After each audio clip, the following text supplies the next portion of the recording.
Good morning class 8। आज मैं आप लोगों को सच्चिदानंद हीरानंद वात्स्यायन अज्ञेय द्वारा लिखित यात्रा वृतांत देवताओं का अंचल कुल्लू पढ़ाने जा रही हूँ। अज्ञेय जी का जन्म 7 मार्च सन 1911 ईस्वी को कुशीनगर देवरिया उत्तर प्रदेश में हुआ था। वे मुख्यतः कवि और उपन्यासकार थे। आज़ादी के दिनों में वे क्रांतिकारी गतिविधियों में भी भाग लेते रहे थे। इनकी रचनाएं भग्नदूत, चिंता, इत्त्यलम, हरी घास पर क्षण भर, विपत्गा, कोठरी की बात, शरणार्थी, परंपरा, जयदोल, शेखर एक जीवनी, नदी के द्वीप ये एक उपन्यास थी। इनकी मृत्यु 4 अप्रैल सन 1987 ईस्वी को हो गई थी। ठीक है। और जो इन्होंने ये लिखा है देवताओं का अंचल कुल्लू पार्ट 8 है ना, चैप्टर 8, इसमें इन्होंने ये बताया है कि हमारे देश में अत्यंत दर्शनीय और रमणीय स्थान है जहाँ प्राकृतिक संपदा भरी पड़ी है, यानी वो कुछ मानव निर्मित नहीं है, सब कुछ प्रकृति ने बनाया है और इतना सुंदर बनाया है कि देखते ही मन नहीं भरता है। अद्वितीय है प्रकृति की शोभा। और ये एक यात्रा वृतांत है। यात्रा वृतांत यानी कवि ने जगह जगह की यात्रा की अपने देश में और उसके बारे में पूरी जानकारी आप लोगों को यहाँ दे रहे हैं। यहाँ के यानी कुल्लू क्या है, पहाड़ी क्षेत्र है। यहाँ के देवताओं का अंचल, यहाँ से देवताओं का अंचल आरंभ होता है। कहाँ से? कुल्लू से। मंडी से कुल्लू, मंडी भी जगह का नाम है, कुल्लू भी जगह का नाम है। प्रदेश में जाते हुए ब्यास नदी को रस्सी के झुलना पुल से पार करना पड़ता है। कौन सी नदी को पार करना? ब्यास नदी को किस पुल से पार करना पड़ता है? झुलना पुल से। किसके सहारे? रस्सी के सहारे पार करना पड़ता है। उस पर से लॉरी मीन्स बड़े बड़े ट्रक जिसमें सामान लदे होते हैं का जाना काफ़ी खतरनाक है। लॉरी 4 मील की रफ्तार से तेज न चले, इसका प्रबंध किया गया है कि पुल का चौकीदार, देखो यहाँ से ये आंसर है किसी क्वेश्चन का, आप देखोगे, पुल का चौकीदार अपनी पीठ पर एक तख्ती टांगे आगे आगे चलता है और जिस पर क्या लिखा होता है बड़े बड़े अक्षरों में 4 मील रफ्तार, क्योंकि उससे अधिक होगी तो पुल के टूटने का खतरा है और मोटर उसके पीछे पीछे चलती है। पुल के दोनों ओर पहरा रहता है कि चौकीदार की अनुमति के बिना कोई भी आर पार नहीं जा सकता। 10 बजे के करीब हम लोग औट पहुँचे। औट जगह का नाम है। यहाँ से एक सड़क शिमला जाती है। शिमला भी एक पहाड़ी स्थान है। पहले यह मार्ग पैदल चलने वाले साहसिक लोगों के लिए बड़ा भारी आकर्षण था, क्योंकि पैदल चलना मीन्स प्रकृति को बिल्कुल नज़दीक से देखना, बिल्कुल अपने जैसा लगना, प्रकृति के साथ घूमना। लेकिन अब पक्की सड़क बन जाने से शिमला से फैशनेबल सैलानी वीकेंड मीन्स सप्ताह के अंत में के लिए मोटर में बैठकर सीधे कहाँ पहुँच जाते हैं? मनाली आ जाते हैं। आसपास का सौंदर्य अभी भी वही है, लेकिन चमत्कार नष्ट हो गया है। क्योंकि चमत्कार नष्ट किसने किया है? मनुष्य ने किया है। गाड़ियों का आना जाना, धुआं, जिससे प्रकृति बहुत अधिक खराब हुई है। और कुछ आगे एक मार्ग मणिकर्ण भी जाता है। कहाँ जाता है? मणिकर्ण। मणिकर्ण क्या है? एक तीर्थ स्थान है। यहाँ गर्म पानी के कई सोते हैं, यानी गर्म पानी के छोटे छोटे झरने हैं जिसकी उष्णता यानी गर्मी कोई नहाने के लिए ठीक है तो किसी में चावल उबाले जा सकते हैं। आप सोच सकते हो बच्चों कि कितना गर्म है पानी उस ठंडे प्रदेश में कि उसमें हम चावल भी उबाल सकते हैं। ब्यास नदी के किनारे सुंदर किंतु कहीं कहीं खतरनाक सड़क पर बढ़ते हुए हम लोग 12 बजे कहाँ पहुँचे? कुल्लू। ब्यास नदी के किनारे, सोचो कितना सुंदर प्राकृतिक दृश्य होगा। कुल्लू प्राचीन हिंदू सभ्यता का गहवारा है। ठीक है। गहवारा का मतलब होता है, मैं आपको बता देती हूँ, एक बार समझा देती हूँ। गहवारा विकास स्थल। ठीक है। गहवारा किसको बोलते हैं? विकास स्थल को। यहाँ से हिंदू सभ्यता का विकास हुआ था।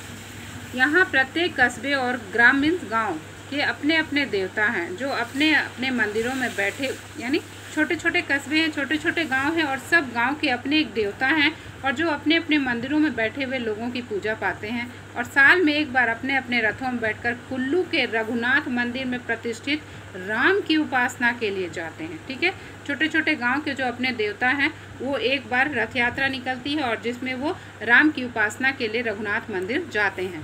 सैकड़ों देवी देवताओं और उनके मंदिरों के कारण और इस विराट देव सम्मेलन, आप देख सकते हो पिक्चर में कि कितना बड़ा ये है मेला है। कुल्लू प्रदेश का नाम देवताओं का अंचल पड़ा, वैली ऑफ द गॉड्स। ये सब असंख्य देवी देवता हैं क्योंकि बहुत से छोटे छोटे गांव हैं और सबके अपने देवी देवता हैं, तो अनगिनत देवी देवता हैं। ऋषि मुनि यहाँ के आदिम निवासियों द्वारा पूजे जाते हैं। यहाँ बड़े बड़े ऋषि मुनियों ने तपस्या की है। यहाँ पर दशहरे के दिन विजय राम उत्सव होता है जिसमें आसपास के सभी देवता रथों में बिठाकर लाए जाते हैं। ऐसा सुनने में आता है कि इस विराट उत्सव में हजारों देवताओं के रथ क्या होते हैं, शामिल होते हैं। कुल्लू प्रांत में व्यास कुंड तथा व्यास मुनि, वशिष्ठ आदि ऋषि मुनियों के स्थान हैं। पांडवों के मंदिर हैं जहाँ भीम की पत्नी हिडिंबा देवी भी पूजी जाती हैं। सबसे महत्वपूर्ण बात यह है कि यहाँ पर मनु ऋषि या मनु भगवान का भी मंदिर है। मनु ऋषि या मनु भगवान देवताओं, जैसे आदम एंड यू था, अंग्रेज ब्रिटिश लोग मानते हैं कि मनुष्य के माता पिता थे, वैसे ही हमारे यहाँ मनु को माना जाता है और ऐसा माना जाता है कि हिंदू संस्कृति में मनु ही हमारे पहले मनुष्य थे। दशहरे पर यह बड़ा भारी मेला लगता है। साल भर का व्यापार प्रायः इस दिन में हो जाता है, यानी मेला लगता है। छोटा छोटा पहाड़ी इलाका है, पहाड़ी गांव है, तो रोज़ तो मार्केट वहाँ लगता नहीं हमारे यहाँ के जैसा, वहाँ कभी कभी ही लगता है। और जब ये मेला आता है तो इसमें सब चीज़ें बिकती हैं, जैसे बाहर से आए हुए यात्रियों के लिए बनी हुई देसी अंग्रेजी दुकानों और कुछ होटलों या पंसारी हाट, पंसारी किसको बोलते हैं, छोटी छोटी बहुत सी जड़ी बूटी तक की सामान आपको वहाँ मिल जाएंगी पंसारी हाट में। इसलिए यहाँ पर ग्राहक और विक्रेता दोनों बड़ी उमंगें लेकर आते हैं। सब आपका बेचने भी आते हैं, बेचने वालों को लगता है कि सब कुछ बिकेगा और ख़रीदने वालों को भी लगता है कि हम जो खोजेंगे वो मिलेगा। अब यहाँ क्या क्या चीज़ें मिलती हैं देखिए, रंग बिरंगे कम्बल, पट्टू पट्टियाँ, पश्मीना एक तरह की पहाड़ी बकरियाँ होती हैं और जिनके ऊन से पश्मीना शॉल, पश्मीना साड़ी, सूट आदि बनते हैं जो बहुत गर्म करता है। ठीक है, और ये बहुत महंगा भी होता है। चरू के बारे में मैं आपको बता दूं कि चरू क्या है, यानी चरू है गर्भवती भेड़ के पेट को चीर कर निकाले गए बच्चे की खाल। ये बड़ा ही अमानवीय है, यानी जिस बच्चे ने अभी जन्म भी नहीं लिया है और उसको माँ के पेट से निकाल कर उसका खाल निकाला जाता है। और अन्य प्रकार की खालें जैसे रीछ मीन्स भालू, मृग मीन्स हिरन, बाघ, कभी कभी बर्फ़ के बाघ यानी स्नो लेपर्ड की तरह तरह के जूते, मोजे, सिलाई पोशाकें, टोपियाँ, बांसुरी, बर्तन, पीतल और चांदी के आभूषण, यानी सब कुछ, लकड़ी, हड्डी और सींग की कंघियाँ, देशी और विदेशी कांच, बिल्लौरे और पत्थर के मनकों के हार, न जाने क्या क्या चीज़ें यहाँ आती हैं और देखते देखते बिक जाती हैं। दिन भर में हजारों की संपत्ति हाथ बदल देती है, यानी कि सामान बिकता है और सामान बिकने के बाद पैसा मिलता है। तमाशे होते हैं, नाच होते हैं, गाना बजाना जो एक मेले में होता है, जगमग रोशनी होती है। हम लोग उस दिन कुल्लू में 2 घंटे ठहरे, किस लेखक, ठीक है, भोजन किया और फिर लॉरी में बैठकर आगे बढ़े। मनाली देवताओं के अंचल का ऊपरी छोर कुल्लू से 23 मील दूर है। अध बीच में कटराई की बस्ती है। कटराई से चलकर मोटर कलात होती हुई मनाली जा पहुंची। मनाली, यहाँ जगह बताया गया कि हम कहाँ से कहाँ, इस बुक के हिसाब से आप घूम भी सकते हो। मनाली या मुनाली, यह नाम मुनाल नाम के पक्षी पर, आप अभी सर्च करके देख सकते हो, बहुत खूबसूरत पक्षी होता है मुनाल। ठीक है, मनाली का नाम मुनाल नाम के पक्षी पर पड़ा है, जो यहाँ बहुतायत यानी बहुत अधिक पाया जाता है, जिसको अंग्रेजी में फेजेंट भी बोलते हैं। ये हिमालय का पक्षी है जो बहुत सुंदर होता है। इसके संबंध में यहाँ के लोगों में किंवदंतियाँ भी किंवदंतियाँ मीन्स पुरानी कहानियाँ, कही सुनी कहानियाँ भी सुनने में आती है। लेकिन जैसे पहले राजा रानी की सुनी सुनाई कहानियाँ होती थी ना, वैसे ही फेजेंट यानी मुनाल पक्षी के बारे में भी बहुत सी किंवदंतियाँ हैं, कहानियाँ हैं। लेकिन मैदानी भाग में रहने वाले लोगों के लिए मनाली शायद संसार का सबसे बढ़िया स्थान है। मनाली की 2 बस्तियां हैं। एक तो बाहर से आकर बसे हुए लोगों द्वारा बनाए हुए बंगलों और बाज़ारों वाली बस्ती, जो क्या कहलाती है, दाना, यानी जो लोग वहाँ के नहीं हैं, बाहर से आके मनाली में बसे हैं, वो दाना कहलाती है। और दूसरी उससे करीब मील भर ऊपर चलकर खास मनाली का गांव है। मोटर दाना तक ही जाती है। दाना से सड़क फिर ब्यास नदी पार करके कहाँ जाती है, रोहतांग की जोत से होकर लाहौर को लौट जाती है। इसी मार्ग पर मनाली 2 मील दूर वशिष्ठ नाम का गांव है, जहां गर्म पानी का कुंड है और वशिष्ठ मुनि का मंदिर भी है। कहते हैं वशिष्ठ ऋषि यहीं तपस्या करते करते पाषाण हो गए थे। पाषाण मीन्स पत्थर हो गए थे। पाषाण मूर्ति वहां पूजी जाती है। यहाँ पानी में गंधक की काफ़ी मात्रा है और जो स्वास्थ्य के लिए क्या है, अच्छा है। रोहतांग की जोत पर ही कौन स्थित है, व्यास कुंड स्थित है। यहाँ से मील भर हटकर व्यास मुनि का स्थान है, जहाँ से व्यास नदी का उद्गम है, यानी जहाँ से व्यास नदी निकलती है। रोहतांग का मार्ग बहुत रमणीक है। रमणीक मीन्स जहाँ की प्रकृति बहुत ही सुंदर है, बहुत सुंदर। व्यास नदी के वेग से किस तरह पहाड़ से व्यास नदी बहुत तेज बहती है, जिससे पहाड़ क्या हो गए हैं, कट गए हैं, वह भी देखने की चीज़ है। कहीं कहीं तो नदी 8-10 फुट चौड़ी दरार में 4-5 फुट नीचे जाकर अदृश्य हो जाती है, यानी गुम हो जाती है, वो एकदम अंदर धरती के अंदर चली जाती है। इतनी तेज गिरती है कि वो धरती के अंदर चली जाती है पहाड़ को काटते हुए।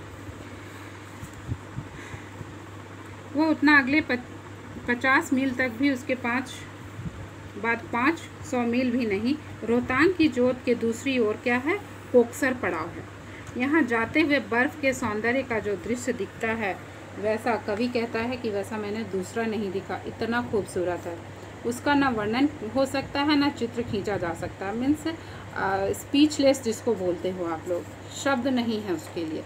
कुछ मीलों के दायरे का एक प्याला सा बना हुआ है। कैसा बना है, कप के जैसा स्टाइल डिज़ाइन है उसके जिसके सब और ऊंची ऊंची हिमावृत चोटियां हैं। ऊंची ऊंची चोटियां हैं बर्फ से ढकी हुई, ठीक है। हिमावृत मीन्स बर्फ से ढकी हुई। उससे कुछ पहाड़ों के नंगे काले बर्फ से छाया मानो हुआ मैदान, मानो अभिमानी पर्वत सरदारों ने अपना शीश और कटी प्रदेश मीन्स कमर तो ढक लिया है, लेकिन छाती दर्प मीन्स घमंड से, अहंकार से खोल रखी है। इस स्थान से 3 नदियों का उद्गम है। ऊपर से ब्यास, मध्य से चंद्रा और भागा, जो आगे चलकर मिल जाती हैं। दाना की दूसरी ओर पहाड़ के ढलान पर चीड़ के जंगल में हिडिंबा देवी का क्या है, मंदिर है। एक चीड़ वृक्ष के तने के आसपास बना हुआ यह लकड़ी का 4 तिमंजिला मंदिर दर्शनीय है। आप देख सकते हो 1 2 3 ये मंजिल, ये किससे बना हुआ है मंदिर, लकड़ी का, और ये वशिष्ठ का मंदिर है। इसके द्वार पर नक्काशी का जो काम है वह कई 100 बरस पुराना है। एक पट्टे पर जो भी लेख खुदा हुआ है, मंदिर से मनाली की ओर जाते हुए मार्ग 2 चट्टानों के बीच से होकर गुजरता है, जो अपने आकार के कारण देवी का चूल्हा के नाम से भी प्रसिद्ध है। यानी किस आकार में है वो रास्ता, चूल्हे के आकार में। कहते हैं कि हिडिंबा देवी मनुष्यों को भून भून कर अपना भोजन तैयार करती थी, क्योंकि हिडिंबा एक राक्षसी थी। मनाली की बस्ती के ऊपर छोर पर मनु ऋषि का मंदिर छोटा है, विशेष सुंदर भी नहीं है, लेकिन मनु का एकमात्र मंदिर होने के कारण क्या है, वो महत्व रखता है। लेखक मनाली आया था स्वास्थ्य लाभ करने के लिए, क्योंकि वो क्या है, पहाड़ी जगह है जहाँ की हवा क्या होती है, शुद्ध होती है। लेकिन सबसे बड़ी आकांक्षा यह थी कि एकांत में रहकर एक बड़ा उपन्यास लिख डालूं। और पहाड़ी प्रदेश थोड़े शांत भी होते हैं, इसलिए लेखक स्वास्थ्य के साथ साथ ये भी चाहता था कि एक उपन्यास लिखे। जेल में रहते हुए, आज़ादी की लड़ाई के लिए कवि जेल भी गया था, तो जेल में रहते हुए उसका ढांचा तैयार हुआ, किसका, उपन्यास का बेस तैयार हुआ। ढांचा मीन्स बेस तैयार हुआ, और वह मैंने अंग्रेजी में पूरा लिख भी डाला। यानी लेखक ने उस उपन्यास को इंग्लिश में लिखा, लेकिन जेल के 4 वर्षों ने मुझे यह दिखा दिया था कि उसमें अभी लड़कपन बहुत है। किसमें, उस उपन्यास की कहानी में। एक बड़े कैनवस पर मैंने विद्रोही के पूरे चित्र का चित्र खींचने की कोशिश की थी, और जहाँ तक चित्र का संबंध था वो काफ़ी सच्चा उतरा था, पर जिस भूमि पर खींचा गया था, भारतीय समाज और संस्कृति, उसका ज्ञान मेरा अधूरा था। यानी कुल्लू के बारे में लेखक उतना नहीं जानते थे, इसलिए उस उपन्यास को वो पूरा नहीं समझते थे, उसको अभी बचपना समझते थे, और इसलिए चित्र ठीक नहीं था। अब नए अनुभव के आधार पर परिवर्तन और परिष्कार, यानी सुंदर से सजा करके वो उसको फिर किस में लिखना चाहते थे, दोबारा हिंदी में लिखना चाहते थे। उपन्यास को मैं जीवन दर्शन मानता हूँ और इस दृष्टि से गंभीर चीज़ें लिखने के लिए एकांत जरूरी है, क्योंकि किसी भी गंभीर मैटर को लिखने के लिए आपको शांत जगह चाहिए ताकि आप दिमाग शांत करके सोच सको। तभी मैं परिचित सभ्य लोगों की बस्ती से अलग मनाली में आ गया था। मनाली स्थिति के कारण ही नहीं, सौंदर्य के कारण भी देवताओं के अंचल का सुनहला ऊपरी छोर है।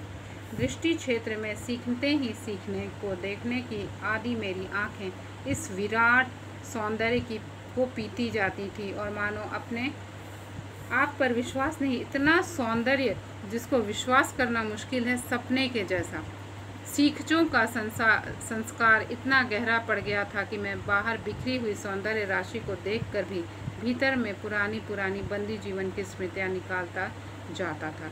सीखचों का संस्कार यानी बहुत समय तक, बहुत सालों तक जेल में बंद रहने के कारण अचानक जब लेखक बाहर निकला तो इस सुंदरता को देखकर वो अपनी उस काली यादों को भुलाता जाता था। स्मृतियाँ मीन्स यादें। जैसे शाही पोशाक में लिपटकर भी भिखमंगा अपनी फटी हुई और थिंगरों से भूषित गुदड़ी को नहीं भुला पाता, यानी इस सुंदर जगह में अपनी इस पुरानी काली यादों को वो भुलाना चाह रहा था, लेकिन जो बुरी चीज़ें होती हैं बच्चों, वो दिमाग से निकलती नहीं हैं। इसलिए कवि ने ऐसा कहा है, लेखक ने ऐसा कहा है कि उसने शाही पोशाक, स्वतंत्रता की शाही पोशाक तो पहन ली थी और प्रकृति के इतने सौंदर्य के बीच वो आकर खड़ा था जो किसी शाही पोशाक से कम नहीं थी, लेकिन फिर भी वो बंदी जीवन, जहाँ वो भिखमंगों का चीथड़ा जिसको वो बता रहा है, उसको वो भुला नहीं पा रहा है। लेकिन मनाली ने मानो उन स्मृतियों पर अपनी छाप डाल दी, लेकिन वो सुंदरता में का प्रभाव इतना अधिक था कि लेखक को आखिर उसको भूलना ही पड़ा। वे अपने आप में कटु स्मृतियाँ मानो सुंदरता के एक ढांचे में ढलकर निकलने लगी। अगले दिन प्रातःकाल ही देवताओं के अंचल में बैठे हुए एक क्षुद्र मानव ने पाया, क्षुद्र कवि अपने आप को, लेखक अपने आप को कह रहा है छोटा, बहुत छोटा, वह भी देवों की समकक्षी हो गया है, सृष्टा हो गया है और वो लिखने लगा। वो भी अपने आप को ईश्वर के समान ही समझने लगा और फिर उन्होंने उपन्यास लिखना शुरू किया। जीवन मूल्य क्या है? यात्राएं हमारे ज्ञान को क्या करती हैं? बढ़ाती हैं। तो बच्चों, ये सारा आपका होमवर्क रहेगा। अगर कहीं कोई दिक्कत है तो आप हमसे पूछ सकते हो। Thank you.